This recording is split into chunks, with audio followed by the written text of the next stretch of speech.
à tous et bienvenue par-delà le voile déchiré.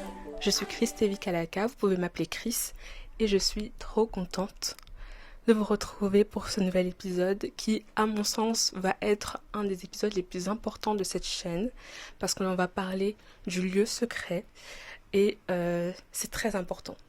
C'est très important parce que je pense véritablement que c'est un des points principaux ou un des points les plus importants dans notre vie spirituelle en tant que chrétien, le fait qu'on sache aller dans le lieu secret et avoir justement ces moments d'intimité avec Dieu, et c'est pour ça que ma chaîne s'appelle Le Voile Déchiré. À chaque fois je le tease, mais il faudra un jour qu'on fasse une vidéo vraiment sur la raison de ce nom, parce que véritablement la vision de tout ce podcast, c'est de pouvoir nous encourager à rentrer dans la présence de Dieu et à passer des moments d'intimité, des moments personnels intimes avec Dieu. Donc j'espère que vous allez bien, moi ça va très bien.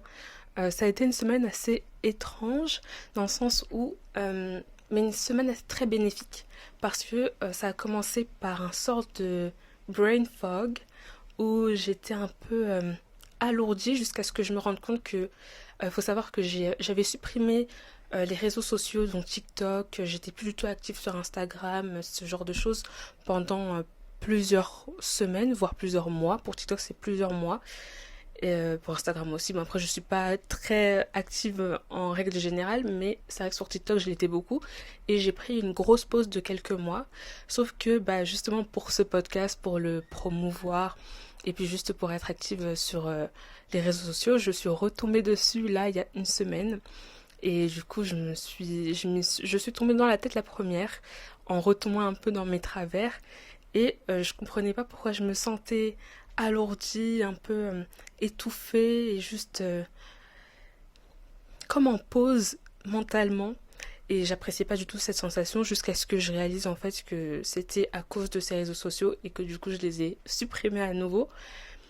Et au-delà de ça même, j'avais l'impression que j'avais besoin d'être rechargée. Et donc ça a été l'occasion pour moi, une fois que j'avais supprimé tous ces réseaux sociaux-là, donc TikTok, Instagram et compagnie, de pouvoir plonger vraiment dans la présence de Dieu. Et je me suis dit, je veux passer mes journées entières à consommer seulement des choses du royaume, seulement des choses qui sont inspirées par le Saint-Esprit. Et donc c'est exactement ce que j'ai fait. Dès que je me réveille, je passe mon temps dans la parole de Dieu, à lire ma Bible, à être plus assidue sur ça, parce que c'est vrai que du coup avec les réseaux sociaux, j'étais un peu pas si assidue que ça. Donc ça a été l'occasion, vu que j'avais rien d'autre à faire en fait, et que j'avais vraiment cette volonté dans mon cœur de courir après le Seigneur. Au réveil, un temps dans la parole de Dieu, donc soit dans ma chambre, soit sur mon balcon, à passer un temps dans la parole, à prier, à parler à Dieu, à donner mes premiers instants, mes premiers moments, mes premières heures au Seigneur. Et même ça, je sais pas, commencer une journée dans la vérité, commencer une journée dans les choses qui ont vraiment été dites par le Seigneur, qui ont été dites par Jésus-Christ, qui ont été dites par ses apôtres, ses disciples qui l'ont suivi de près et qui se sont imprégnés de son langage et qui sont venus nous communiquer ce qu'ils ont appris de Jésus. Ça m'inspire et même ça me permet de passer de meilleures journées finalement. Et d'ailleurs, j'ai même remarqué que plus je passe de temps dans la parole le matin et plus ma journée est longue. Je sais pas s'il y a d'autres personnes qui s'identifient à ça, mais je trouve que plus je passe de temps avec le Seigneur et plus ma journée est longue, comme si le Seigneur me permettait d'apprécier encore plus ma journée, alors que vous savez, si vous avez TikTok, que si tu commences ta journée sur TikTok, tu peux avoir l'impression que ta journée elle a duré 4 heures, parce que en fait tout est complètement aspiré par ces réseaux sociaux là, de contenu où on scrolle. Donc le fait d'avoir passé ce temps là, le fait de continuer, parce que c'est continu, c'est pas quelque chose qu'on fait pour se nettoyer et ensuite on repart dans nos travers. C'est des temps que je passe avec le Seigneur, à écouter des chants qui m'inspirent, avec des paroles qui me font penser au Seigneur, qui me font penser à tout ce qu'il fait pour moi, à tout ce qu'il fait dans ma vie, qui me font penser à tout ce qu'il a déjà fait, tout ce qu'il fera, ce qu'il dit de moi, des chants qui sont vraiment inspirés de la parole de Dieu et dans lesquels tu peux retrouver des versets et tout. ça nourrit en fait. Et je me rends compte, plus je passe de temps dans le lieu secret, plus je passe de temps dans la présence de Dieu, et plus je me rends compte qu'en fait, on est véritablement ce que l'on mange, on est véritablement ce que l'on consomme. Et plus tu consommes, et plus je consomme des choses qui ont été inspirées du Saint-Esprit, qui ont été inspirées de Dieu, et plus je me sens fortifiée, et plus je me sens courageuse, et même plus je me sens heureuse et paisible. Et donc pour revenir au lieu secret, qu'est-ce que le lieu secret? C'est un lieu, alors on dit lieu secret parce que c'est le terme que Jésus lui-même a employé, mais on ne parle pas nécessairement d'un lieu physique, même si idéalement si on a un coin, un lieu où passer du temps avec Dieu, c'est parfait. Mais quand on parle de lieu secret, à mon sens, c'est un, un temps en fait, un temps qui est consacré au Seigneur, un temps où c'est que nous et Dieu dans une solitude et dans une communion parfaite, où on passe un temps intime et le mot-clé ici c'est vraiment intime, un temps intime avec Dieu où on peut vraiment lui ouvrir notre cœur, lui confier ce qu'on a sur le cœur et recevoir aussi sa présence parce que le lieu secret c'est justement un point de dialogue, c'est un point de rencontre. Il ne s'agit pas juste d'aller et de pleurer, de se lamenter, de se plaindre ou de juste demander. Il s'agit vraiment d'un lieu où on développe nos relations, où on développe une amitié, où on développe une histoire d'amour avec le Seigneur. Et donc, c'est évidemment, on va dans sa présence et on lui parle et on lui confie ce qu'on a sur le cœur et on lui parle de de tous nos souhaits, de tous nos vœux, de tous nos désirs, etc. Mais c'est aussi un point de rencontre, donc un point aussi où le Seigneur vient verser en nous et vient nous parler et vient nous révéler des choses qui sont cachées, des choses dont on n'a pas conscience, des réponses à des choses qu'on lui demande. Donc c'est vraiment un point de rencontre. Et donc pour en venir à la définition que le Seigneur Jésus-Christ a donnée, c'est dans Matthieu 6 au verset 6. Donc je lis ça tout de suite. Déjà le titre de ce passage c'est Enseignement à propos de la prière et du jeûne. Et donc Matthieu 6 verset 6 nous dit, donc c'est Jésus qui parle, mais toi, quand tu pries, entre dans ta chambre, ferme ta porte et prie ton Père qui est là dans le lieu secret. Et ton Père, qui voit dans le secret, te le rendra. Et donc là, il s'agit véritablement d'un lieu où le Seigneur nous invite à aller dans la solitude et à aller le rencontrer dans la solitude. Il s'agit d'un temps seul. Alors, est-ce que c'est un temps qui vient remplacer les temps dans l'ecclésia, donc dans l'église? Pas du tout, absolument pas. Mais c'est parce que la communauté, c'est ce qui nous permet aussi de grandir ensemble, de nous fortifier les uns les autres, de prier les uns pour les autres, de partager la parole de Dieu, de confesser nos péchés les uns aux autres. Donc c'est la communauté a toutes les qualités que le Seigneur a déjà mis en avant dans toute la Bible. Mais le lieu secret, c'est un moment qui est extrêmement important. C'est comme vraiment le meilleur parallèle, c'est le parallèle avec une amitié entre deux personnes humaines ou une relation entre deux personnes humaines. On peut avoir des temps où on est en groupe et effectivement ça fortifie notre amitié parce qu'on est en groupe, on partage ensemble, on partage nos joies ensemble, on se fortifie dans la peine ensemble et donc ça forge notre amitié.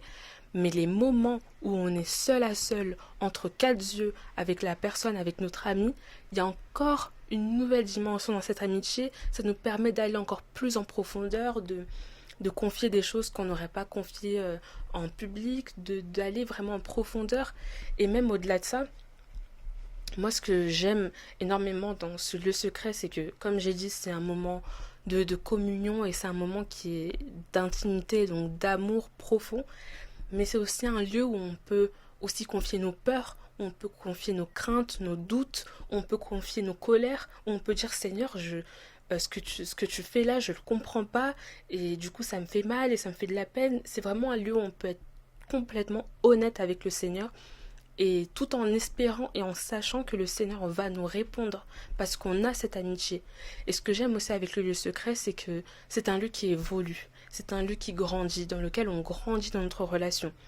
Et plus on travaille, et ça c'est encore une fois un parallèle avec les relations amicales, plus on travaille à cette relation, plus on développe ces moments d'intimité, et plus ces moments grandissent, et plus cette relation grandit, et plus cette intimité va encore en profondeur. Alors pourquoi les moments dans le lieu secret sont si importants dans la vie chrétienne? C'est tout simplement parce que le Seigneur, lorsqu'il est venu, la raison pour laquelle il est venu, la raison pour laquelle il a fait déchirer ce voile, la raison pour laquelle il a vaincu le péché, c'est justement pour qu'on puisse avoir une relation avec le Père. C'est pour qu'on puisse rentrer en intimité avec le Père. Et donc être chrétien et vivre une vie chrétienne sans avoir de lieu secret, j'ai la forte impression que ce n'est pas possible parce il ne s'agit plus de religion, on ne parle plus ici de religion. Le but, la volonté du Seigneur Jésus-Christ lorsqu'il est venu ici, la raison pour laquelle il est mort, c'est pour vaincre le péché, pour nous permettre de nous réconcilier avec le Père et donc d'avoir une relation avec lui. Et donc finalement le lieu secret et la raison pour laquelle ce voile s'est déchiré, c'est le plus grand bénéfice, un des plus grands bénéfices qu'on a reçu de la part de Jésus-Christ, c'est la possibilité d'aller directement dans la présence de Dieu et de directement pouvoir, je me dis quand même quelle grâce d'avoir encore une fois un Dieu qui est aussi grand, aussi merveilleux et d'avoir la possibilité à tout moment et quel que soit le lieu et quel que soit l'endroit sans avoir à faire une cérémonie particulière, de juste pouvoir lui parler dans notre cœur, dans un lieu particulier. Je sais qu'il y a des personnes qui ont des pièces particulières, qui vont dans leur prayer closet, qui vont dans leur balcon, des gens qui vont dans un coin dans leur chambre, qui ont vraiment un lieu consacré à ça et je trouve ça merveilleux. Mais même si vous n'avez pas ça, même si vous avez juste votre chambre ou juste votre petit studio, un lieu où on est juste seul dans la présence de Dieu et qu'on peut juste grandir dans ce lieu-là en lisant sa parole, en lui parlant, en prenant un temps dans la méditation, en prenant un temps à l'adorer, à le louer, que ce soit par des chants ou juste par des déclarations, juste dire Seigneur, je t'aime de tout mon cœur, je t'adore, juste lui dire pourquoi on l'aime, lui montrer, lui exprimer notre reconnaissance pour le souffle de vie, pour tous les témoignages, toutes les fois où on a survécu, toutes les choses qu'il a fait pour nous. C'est ça en fait, c'est ça cultiver ce lieu secret. Et donc j'aimerais qu'on lise ensemble Exode 33 au verset 7, parce qu'à mon sens il s'agit d'une illustration de ce qui se passe dans le lieu secret. Une des illustrations, parce qu'il y en a plein dans la Bible, mais une illustration de ce qui se passe spirituellement lorsque l'on entre dans le lieu secret. Donc Exode chapitre 33 au verset 7, je lis au nom de Jésus. Moïse prit la tente et la dressa à l'extérieur du camp à une certaine distance. Donc là encore, quand on parle de la tente, on parle du tabernacle. Donc c'était le temple que l'on pouvait monter et démonter. C'était un temple qui était fait pour les enfants d'Israël lorsqu'ils traversaient le désert, vu qu'ils étaient nomades, donc constamment en déplacement. Le Seigneur leur a montré comment construire un temple mobile, donc un tabernacle. Donc je reprends. Moïse prit la tente et la dressa à l'extérieur du camp, à une certaine distance. Il l'appela tente de la rencontre. Tous ceux qui consultaient l'Éternel allaient vers la tente de la rencontre, à l'extérieur du camp. Lorsque Moïse se rendait à cette tente, tout le peuple se levait, chacun se tenait à l'entrée de sa tente et le suivait des yeux jusqu'à ce qu'il ait pénétré dans la tente. Lorsque Moïse avait pénétré dans la tente, la colonne de nuée descendait et s'arrêtait à l'entrée de la tente, et l'Éternel parlait avec Moïse. Tout le peuple voyait la colonne de nuée s'arrêter à l'entrée de la tente, et tout le peuple se levait et adorait, chacun à l'entrée de sa tente. L'Éternel parlait avec Moïse face à face, comme un homme parle à son ami. Puis Moïse retournait au camp, tandis que son jeune assistant, Josué, fils de Nun, ne sortait pas de la tente. Et donc c'est juste, vous avez vu je pense à mon visage, mais c'est juste ce passage qui est incroyable. Au verset 11. L'Éternel parlait avec Moïse face à face, comme un homme parle à son ami. Et véritablement, c'est ce qui se passe lorsqu'on rentre dans le lieu secret. Lorsqu'on est dans le lieu secret, c'est vraiment un temps où on se retrouve face à face avec Dieu.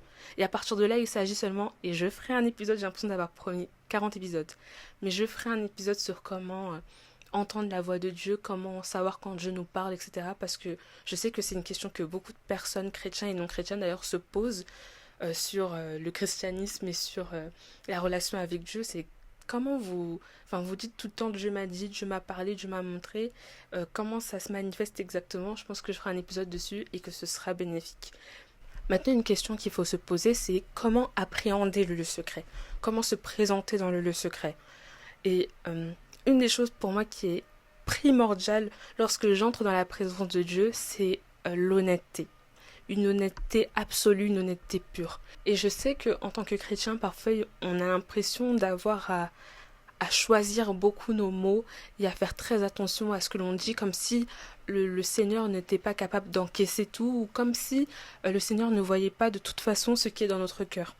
Et je pense que le lieu secret, c'est justement un lieu merveilleux comme exutoire. Alors évidemment avec tout le respect et l'honneur qui est dû au Seigneur, mais c'est vraiment notre ami, c'est vraiment notre meilleur ami. Il y a pas d'autre, personne ne peut être un aussi bon ami que lui.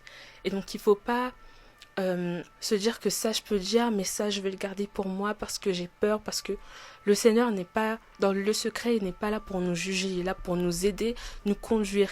Il dit il veut pas que le méchant meure, il veut que le méchant se repente. Et donc venir dans la présence de Dieu avec toute l'humilité et toute l'honnêteté qu'il faut et juste dire les choses. Quand on est triste, quand on est dans le doute, quand on est dans le questionnement, quand on se dit Seigneur, ce passage-là, je le comprends pas, Seigneur, je suis pas forcément d'accord avec ça, Seigneur, je me suis malheureuse et je comprends pas pourquoi ça se passe, pourquoi ça. Je pense que c'est sain, avec un T, non, sain, santé, de venir dans la présence de Dieu et de vraiment tout lui dire. Parce que c'est aussi une manière de dire, Seigneur, il n'y a aucune partie de mon cœur que je te cache, ou il n'y a aucune partie de mon cœur que je garde pour moi. Ça, je te le donne, mais ça, je le garde. Non. Dans la présence de Dieu, et surtout dans le lieu secret, c'est la possibilité, l'opportunité de pouvoir vraiment tout dire et tout déposer à ses pieds, tout lui laisser, et donc lui laisser aussi la possibilité, l'opportunité de nous répondre et de venir répondre à nos questions et de venir aussi nous consoler, nous apaiser, comme il a dit qu'il a envoyé son Esprit Saint pour nous consoler. Il est aussi là pour ça, notre Seigneur. Il est aussi là pour qu'on puisse lui dire Seigneur, j'ai peur, je comprends pas, je suis en colère, et lui laisser à lui l'opportunité de se montrer à nous aussi dans ces moments-là. Et donc ça va aussi ça va aussi de pair, mais une posture qui est très importante à mon sens dans le lieu secret, c'est la vulnérabilité. On n'est pas dans la présence de Dieu, de celui qui nous a fait et qui nous connaît mieux que quiconque, pour aller jouer les durs et pas aller dans la profondeur de ce qu'on ressent. C'est justement dans ces moments-là où il n'y a que lui et nous que l'on peut véritablement aller en profondeur sans avoir peur de quoi que ce soit, parce que de toute façon il sait tout, il voit tout, tout ce que l'on ressent il l'a ressenti, donc il n'y a rien que l'on ait besoin de lui cacher ou qu'on en ait besoin de protéger. Soyons vulnérables devant de lui, soyons comme des enfants, c'est ce qui nous appelle à être en plus au devant de lui, comme des enfants au devant de lui, et confions-lui tout ce que l'on ressent sans avoir crainte de quoi que ce soit. Et la dernière posture, à mon sens, c'est le respect et la pureté. Alors je ne suis pas en train de dire qu'il faut être parfait pour être dans la présence de Dieu, même si idéalement ce serait un peu le cas, mais c'est de venir en respectant la personne à qui on parle. Parce qu'il s'agit quand même de Dieu, il faut que l'on vienne en sachant que la personne à qui on s'adresse, il est 3 fois saint. Et les anges disent saint, saint, saint en parlant de Dieu, donc on rentre dans la présence. Il fut un temps où il y avait un voile et où c'était que le souverain sacrificateur qui pouvait entrer dans le temple, qui pouvait entrer dans le lieu très saint pour parler à Dieu. C'est dire à quel point sa présence est sacrée.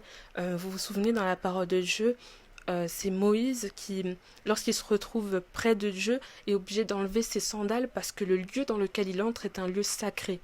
Et donc j'ai envie, même si oui le voile s'est déchiré, j'ai envie qu'on garde quand même ce sens de la sacralité, pour que l'on garde le respect que l'on a envers Dieu.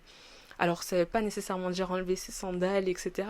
Mais au moins rentrer dans la présence de Dieu et mettre la repentance en priorité, commencer par la repentance, pas aller dans le lieu secret et aller directement demander, aller directement réclamer, mais rentrer dans la présence de Dieu en disant Seigneur, je te demande pardon pour mes péchés, mes fautes, aller vraiment dans la repentance. Et donc à quoi peut ressembler un lieu secret? Je pense qu'il peut avoir une forme différente pour un peu tout le monde. Lorsqu'on regarde les exemples dans la parole de Dieu par exemple, je vois Jésus lui-même qui malgré les temps qu'il passait en communauté avec ses disciples, prenait des temps dans la montagne ou dans la brousse pour aller prier, pour passer un temps seul et parler et prier à Dieu. Je sais aussi par exemple que les psaumes, pour moi, tous les psaumes, c'est vraiment le fruit d'un temps dans le lieu secret où justement David prend le temps de parler à Dieu et d'avoir aussi des révélations de la part de Dieu. Et non seulement c'est des passages, la première chose que l'on voit lorsque l'on lit psaume, c'est que David parle à Dieu, qu'il remercie Dieu ou qu'il implore Dieu ou qu'il appelle Dieu. Ce qu'on voit un peu moins souvent, c'est que c'est aussi dans les psaumes de David que l'on voit des prophéties. Donc même en lisant les psaumes de David, on voit qu'il y a un dialogue, que c'est un point de rencontre entre David qui parle à Dieu, mais aussi Dieu qui lui révèle des prophéties, donc des prophéties qui annoncent la venue de Jésus-Christ. Moi, pour ma part, je sais que le lieu secret, c'est un temps que je passe, ça peut être dans ma chambre, ça peut être sur mon balcon, mais c'est souvent, et c'est pour ça que j'ai toujours ça avec moi, c'est mon cahier de prière. Et la raison pour laquelle c'est aussi important pour moi, c'est parce que c'est le point où le Seigneur et moi on se rencontre. Le Seigneur est un créateur, c'est un artiste. Et une chose qu'il a mis en moi, une passion qu'il a mis en moi, c'est l'écriture depuis toujours. Et donc le fait de pouvoir nous rencontrer sur ce point-là, pour moi c'est très important parce que j'ai l'impression qu'on se retrouve sur un point commun. Le fait que lui soit créateur, artiste, à une bien plus grande ampleur évidemment, mais qu'il ait mis un petit bout de ça en moi à travers l'écriture. Et donc le fait de pouvoir mettre sur papier mes prières, ça me permet aussi de voir plus clair. Je peux mettre des passages bibliques et vraiment c'est quelque chose que je vous encourage beaucoup à faire. Si vous voulez que je fasse une vidéo vraiment sur comment je prie dans mon cahier, etc., n'hésitez pas à me dire en commentaire.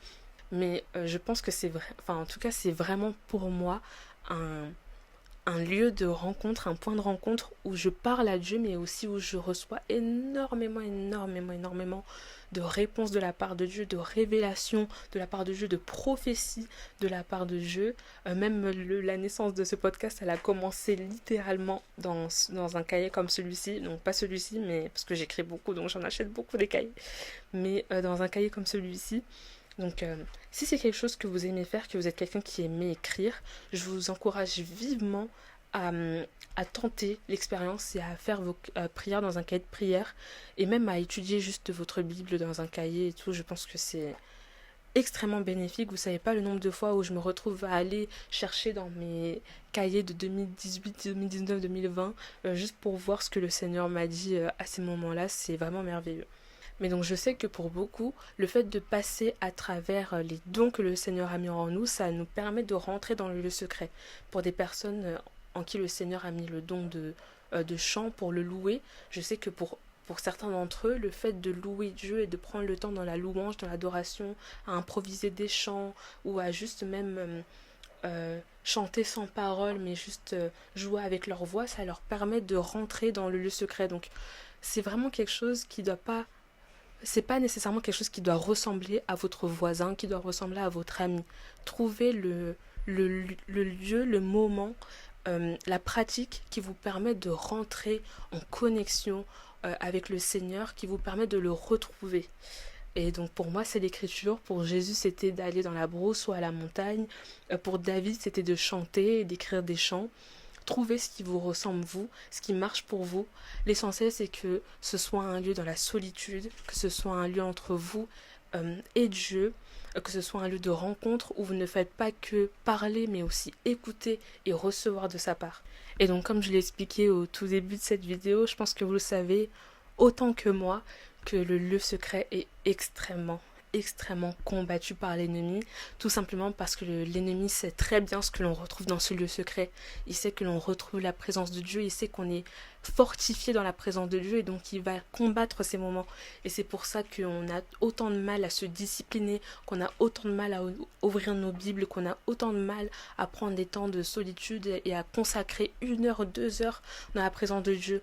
Parce que l'ennemi sait à quel point on grandit dans ces moments-là, à quel point la relation est importante. Et c'est pour ça aussi qu'il met en avant la religion, qui permet que la culture mette en avant la religion, parce qu'il sait que Dans la religion, on grandit pas, c'est dans la relation avec Jésus-Christ, la relation avec Dieu qu'on grandit véritablement parce que c'est là où on permet à Dieu de pénétrer notre cœur et d'aller le transformer de l'intérieur. Et donc vraiment, je nous encourage, et je parle à moi et je parle à vous, je nous encourage vivement à résister au mal, à résister au mal. La Bible dit résister au mal et le mal fuira loin de vous. Vraiment résistons à cette lourdeur, à ce qui nous empêche de courir après Dieu. La Bible a dit que cherchez tout d'abord le royaume des cieux et sa justice et le reste, tout le reste vous sera donné par-dessus. Et donc je nous invite vraiment à avoir cette discipline-là, de savoir prendre nos premiers instants, nos premières heures et à les consacrer à Dieu, à prendre ce temps-là avec lui, à lui parler, à ouvrir notre Bible, à consulter ce qu'il dit, parce qu'on passe notre temps à répéter que on n'entend pas le Seigneur ne parle plus comme à l'Ancien Testament, alors qu'on a, encore une fois, cette grosse Bible, ce gros livre dans lequel le Seigneur nous parle constamment, et donc y retourner chaque matin, consacrer les premières heures et les premiers instants de nos journées à Dieu, c'est déjà aussi reconnaître que la raison même pour laquelle on est réveillé, c'est parce qu'il l'a bien voulu, mais c'est aussi consacrer le reste de notre journée à Dieu. Et donc, je sais que pour beaucoup, c'est très difficile, mais je pense que le meilleur conseil, en tout cas ce qui m'a aidé, c'est de me dire, je le fais même si j'ai pas envie de le faire. Je le fais même si ça me vient pas naturellement. Je le fais même si quand je me réveille j'ai envie de faire autre chose. Je le fais même si quand je me réveille j'ai envie d'abord de prendre mon téléphone. Il ne faut pas se laisser conduire par nos sentiments. La Bible est très claire dessus, elle le répète constamment dans Proverbes, Paul en a parlé, Jésus en a parlé. Il ne faut pas qu'on se fie constamment à notre cœur, à ce que l'on ressent, à la manière dont notre corps se sent, parce que comme mon pasteur le répète constamment, le corps, il fait ce qu'il veut, il sait très bien qu'il va retourner à la poussière. Il a entendu la promesse de Dieu disant qu'il va retourner à la poussière. Donc il n'a rien à craindre. Il fait tout ce qu'il veut et il sait qu'un jour il ne sera plus là et que les conséquences des actes qu'il aura posés ne le concerneront plus. Donc c'est à nous maintenant à mettre notre esprit en avant et à fortifier notre esprit justement en prenant des décisions qui sont conduites par notre esprit qui écoute l'esprit de Dieu plutôt que par notre corps et ce que l'on ressent et comment on se sent et comment on se réveille, parce que sinon c'est pour ça en fait qu'on se retrouve avec des vies spirituelles qui sont en montagne russe, parce que on suit notre corps, on suit notre chair qui est changeante au lieu de rester fidèle à la parole de Dieu qui, elle, ne change pas et qui nous dit clairement que c'est dans la présence de Dieu, c'est dans le lieu secret que l'on grandit, que l'on évolue. Donc voilà un peu ce que j'avais à partager avec vous. Je suis très contente d'avoir passé ce moment avec vous, vraiment que le Seigneur vous bénisse. Et je le fais jamais sur les autres vidéos, donc je le fais pour cette vidéo. N'hésitez pas, si vous avez apprécié cet épisode, de laisser un commentaire, de laisser un like et de partager pour qu'on puisse grandir.